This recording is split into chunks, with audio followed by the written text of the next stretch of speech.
Hello. I've not had cancer, but my best friend, she had cancer. We've been friends for a long time. I was really shocked. She said she was going to have to leave work for 8 or 9 months. Didn't know what I was going to do. I was quite sad. It was emotional. She had to go to hospital repeatedly for chemotherapy, and I was texting her regularly all the time. I went round to her house and we'd have chats. Then I noticed she was at home, she wasn't going out. She was worried because she was having to shave her hair, but I told her not to worry. I told her that she needed to be strong and keep positive, have a positive attitude, and that I'd be there and I'd support her. And then as time went on, her hair grew. But there was ups and downs, there were health problems, and I talked to her about what to do. And then we decided to come along to the cancer meeting at BID. We thought we'd come and have a look, get some support. And then when we arrived, it was really interesting. There was lots of people there with different cancer stories, different places. So we were there to support each other as a group.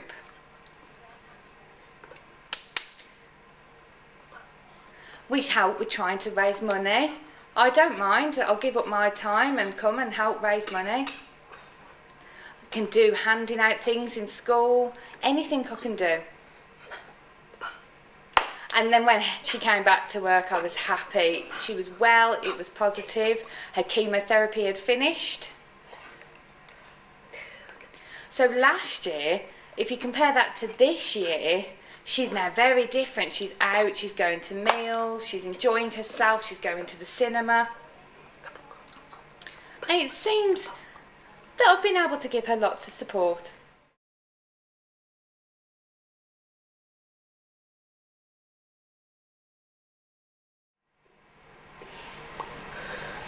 Well, I first felt something when I was lying in bed and I was turning over. And I turned onto one side, and I felt something really hard. It felt like a pea just under my breast. And I thought, that's strange. I went to the doctors and I said, oh, I've got a problem with my breast. And they told me I'd need to wait for 2 weeks until I received a letter from the hospital.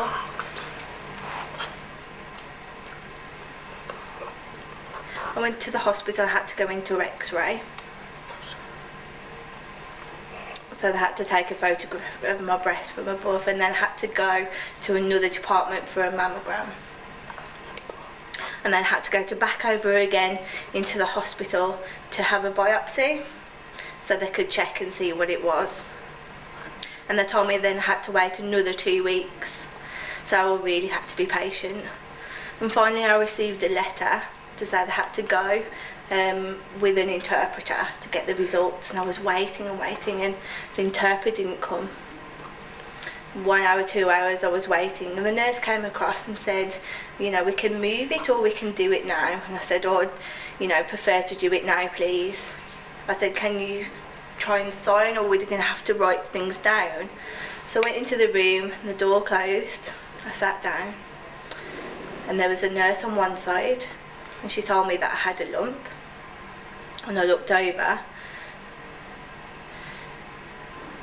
and they gave me a note that said, you have got breast cancer.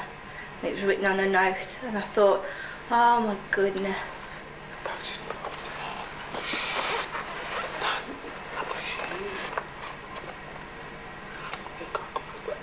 I mean, I had a lots of support from Macmillan, from Good Hope Hospital, and they gave me a pack of information.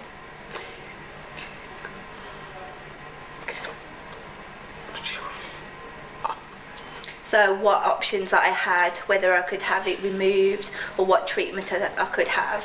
So I had to discuss that then with my family. And then I came to the group where there was interpreters.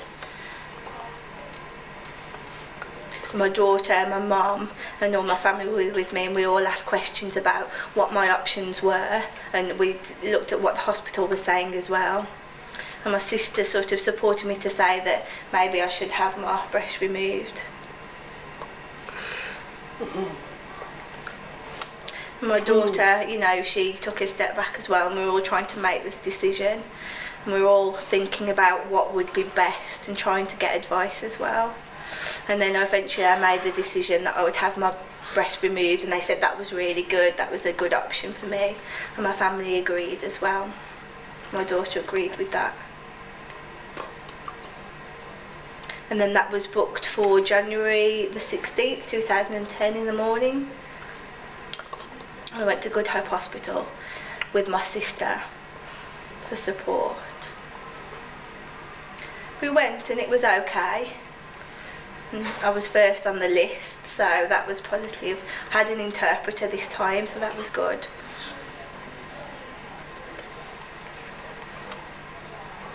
And then they had to look at where it was and what they needed to remove. I had to put the stockings on in case of blood clots. And then 9:30 in the morning with my sister I went round and they were ready. I didn't need a trolley, I just walked downstairs to where I needed to go. And that was it. And my sister was saying, "Are you okay? Are you ready?" And I was saying yes. And we're saying, "We're going to look after you."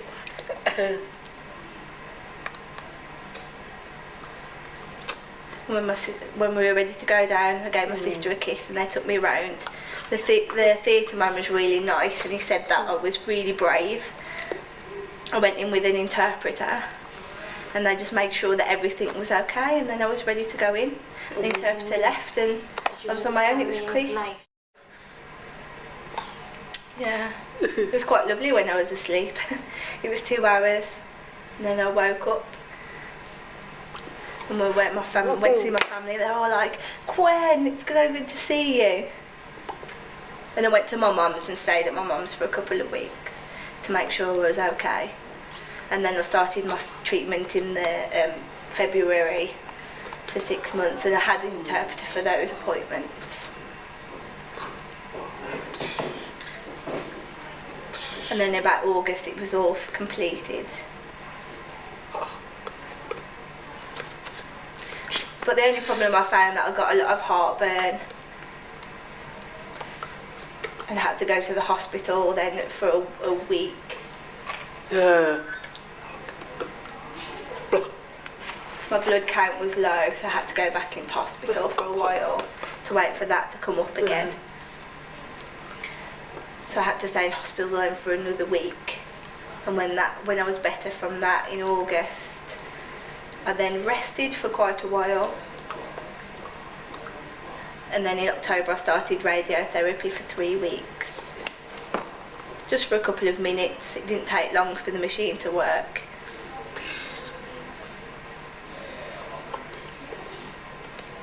And then I had to then go for a final checkup just to make sure that everything was okay, and they said that I was clear, that it was all the treatment was completed and everything was okay. Then I had to go sort of regularly for about 12 months for a checkup, and then that was it.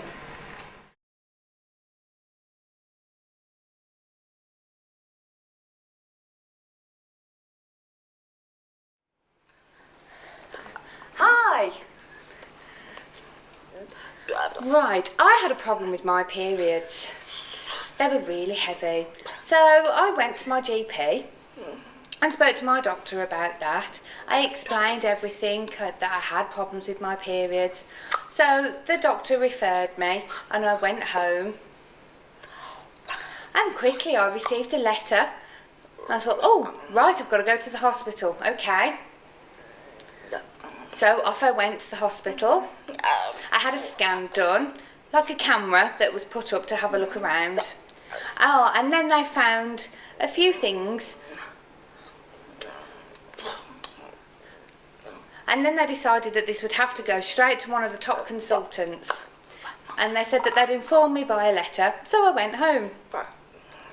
And very quickly, 2 weeks later, I had a letter to go and see my GP. So off I went, and he explained that I was going to have an operation. And I thought, oh, that's fine. I was happy, I was satisfied with that.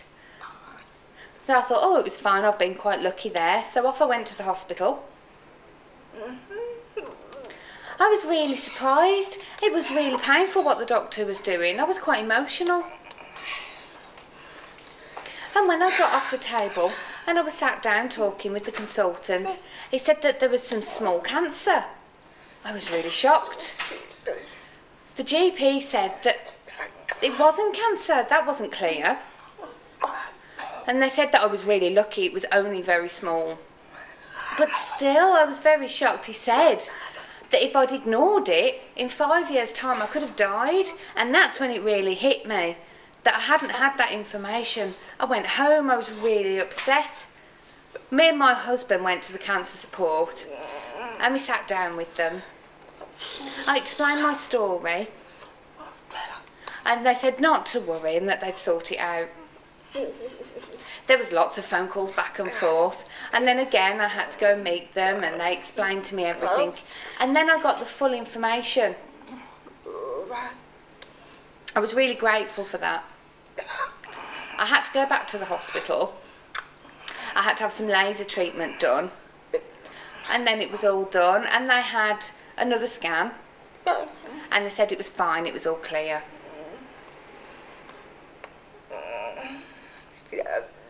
And I was just thinking then, you know, about deaf people and the communication breakdown and the information hasn't been clear. I was just thinking that people do really need to be aware that information that they're giving should be clear and detailed, and that it's the GP's responsibility and the hospital's responsibility to make sure that that's all clear. I've got some friends, and when I've met them and explained the problem that I'd had, or they've explained that they've had breast cancer or cancer in different places or lumps, so I explain you should go to the hospital as quickly as you can. You know, I know you're not very confident and I know you might be scared, but you do need to go straight away. You need to make sure you've got an interpreter there to make sure you understand all the information, make sure that it's clear. Yeah, and I explain, you know you might be scared, you might not be confident, but it is really worth it. You need to go.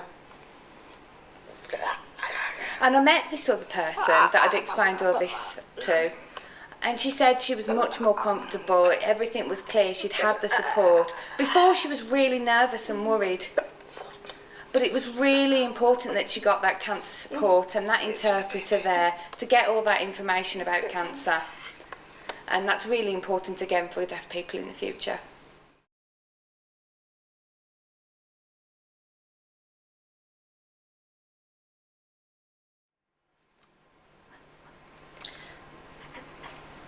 Well, I received a letter and it said that I needed to go for a mammogram, so I thought I'd go ahead with that. This was my second one, so I thought I'd go ahead. I had the mammogram. There. Okay. And I hoped that that was clear. I never thought anything of it. A week later, they said they wanted me to go back, and I had to obviously go because I thought, I wonder what that's all about. They said I had to have a mammogram of the other breast. And they said then that I had to go back to see the doctor, and he told me I had a lump. It was a shock. And then they did a biopsy, and then they said they'd see me next week, so that was fine. A week later I went back to see the doctor again, Dr. England. He said that I had cancer. It was such a shock, I didn't know what to do. He said that I'd have to have the lumps removed and it would be quite quick. So I had those lumps removed and I was doing well. And then I went back again and they said that they'd found cancer, a tumour again. So I said that it would be better to have my breast removed, so that would be safer, and so far I'm doing well. Well, I think for the support group, there was a person that told me about it, and they said that it was really fantastic. And we help each other and we talk about our issues. And I said, oh yeah, okay, I'll try and come. And I was really thankful for that support. It made me feel more confident to talk with each other. And I really, really appreciated that.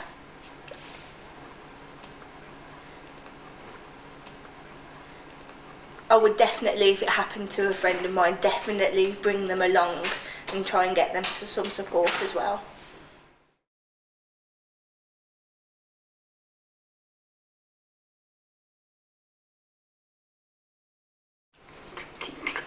Two years ago, I had breast cancer. On August 8th in the morning, I woke up, I went into the bathroom and I felt a lump and I was shocked, and I went straight to the doctor.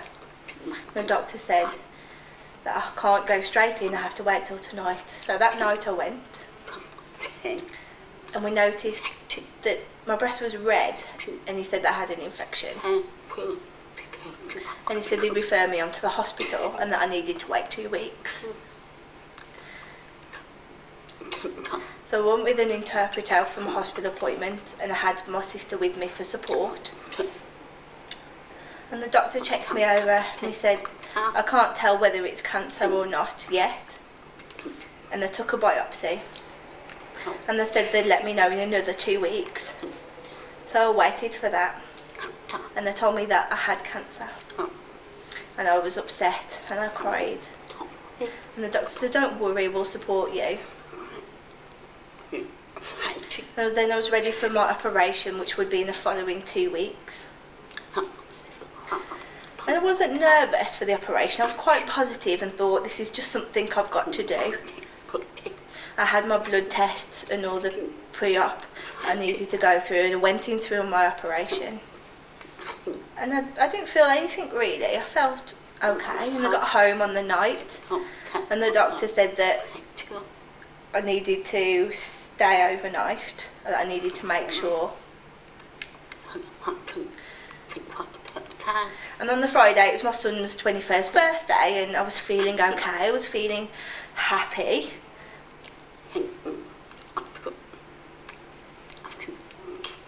And then I went back to the hospital where they told me I had to have chemotherapy. And then I was shocked because I thought I was going straight for radiotherapy. But they said that I had to have chemotherapy. And I was there again with a sister and interpreter. And they explained to me and showed to me what needed to happen so that I was prepared and that I felt confident for when I went for my treatment. So I went in and I had that. And afterwards I felt a bit dizzy, a little bit confused. The nurse asked me just to make sure that I'd gone to the toilet for a wee. And when they told me to prepare for the fact that when I went to the toilet it would be orange and that I had to drink lots of water. And this went on every 3 weeks. I'd have to go for chemotherapy, but I was feeling fine. But I didn't have any sickness or diarrhea or anything. I was feeling really positive. But I was off work for 9 months. I was going to see friends for support. I was going for meals, for walks. I was shopping. I just kept really positive. And now I just had Herceptin. The nurse visits my house every 3 weeks and the interpreter. The interpreter was fantastic. It all went really smoothly. Nothing really happened. The whole process was really smooth. I definitely think an interpreter is best to have for all appointments. In January I went back to the hospital to see my consultant and had my checkup, and he said, you're fine, you're discharged, that's it. I was so happy. I need to go back in every 12 months just to have regular checkups, but that's great. I'm really pleased, and I'm keeping positive and still keeping strong. I heard about Macmillan, the Macmillan support group. So if ever someone has got cancer, I would explain to them, be positive, be strong, and don't panic.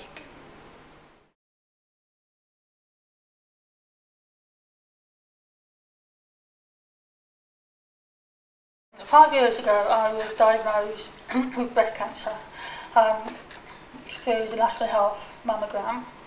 Also, I'd like to include my mother also had breast cancer, so they seem to be a family hereditary. It took about 3 years to go through the operation, the chemotherapy and all that, because it caused a lot of damage to my spine. I couldn't walk, and they gave me remission because they felt that everything would clear. Unfortunately, I started to feel pain in the spine, and it was diagnosed as bone cancer. Just before Christmas last year, 2012, I was informed that it was terminal bone cancer. I have 8 tumours over my body, and it's just a matter of dealing with it on a daily basis, sometimes on a half-an-hour basis, just to get through understanding what's happening to yourself, understanding your own emotions, and especially your family. As a mother and a husband, I have always been one to take care and look after people and be quite strong. I've had to change that role to be me.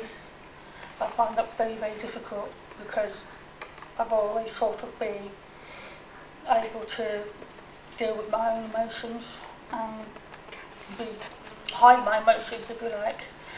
The only thing I will say is I haven't cried, apart from a bit of I haven't cried, whereas everybody else has cried, and that is strange because when I had my breast cancer, I cried and cried and cried and couldn't stop, and I'm wondering if that is because I'm scared that I'll start crying again and will it stop this time. But I have to say I expected the cancer to come back because it was so big. I had 2 lumps the first time round in my breast, and they took over a litre of liquid from my breast, and that's how big it is, the amount of stuff that they took from the one half of inside my body. And I don't think personally they actually killed it. But I am not in a lot of pain as I expected to be, apart from in my legs. But I know in the next 6 months, 12 months, things will get worse. My body will slow down, I will become seriously ill, and I will then go to a hospice and hopefully comfortably come to an end and say my bye-byes, which is not nice. I feel with the group that I'm with at the moment, I think they're finding it difficult to know that it is terminal. And I asked them questions about it, which is fine, I can accept that. But I think they're finding it difficult to think that the group will probably carry on and I won't be there. And I think it's an experience for them, but it's not nice. That's me. But if I can help in any way, then lovely. And thanks for your help here. For the purpose of the deaf community, I want them to understand that I am not signing, not because I don't want to sign or I don't feel I can't sign. The reason is I am weak. I cannot sign for a long period of time. So I do not want the deaf community making comments from this. I want them to understand that my needs are I cannot sign. I hope you understand and appreciate my circumstances. Thank you.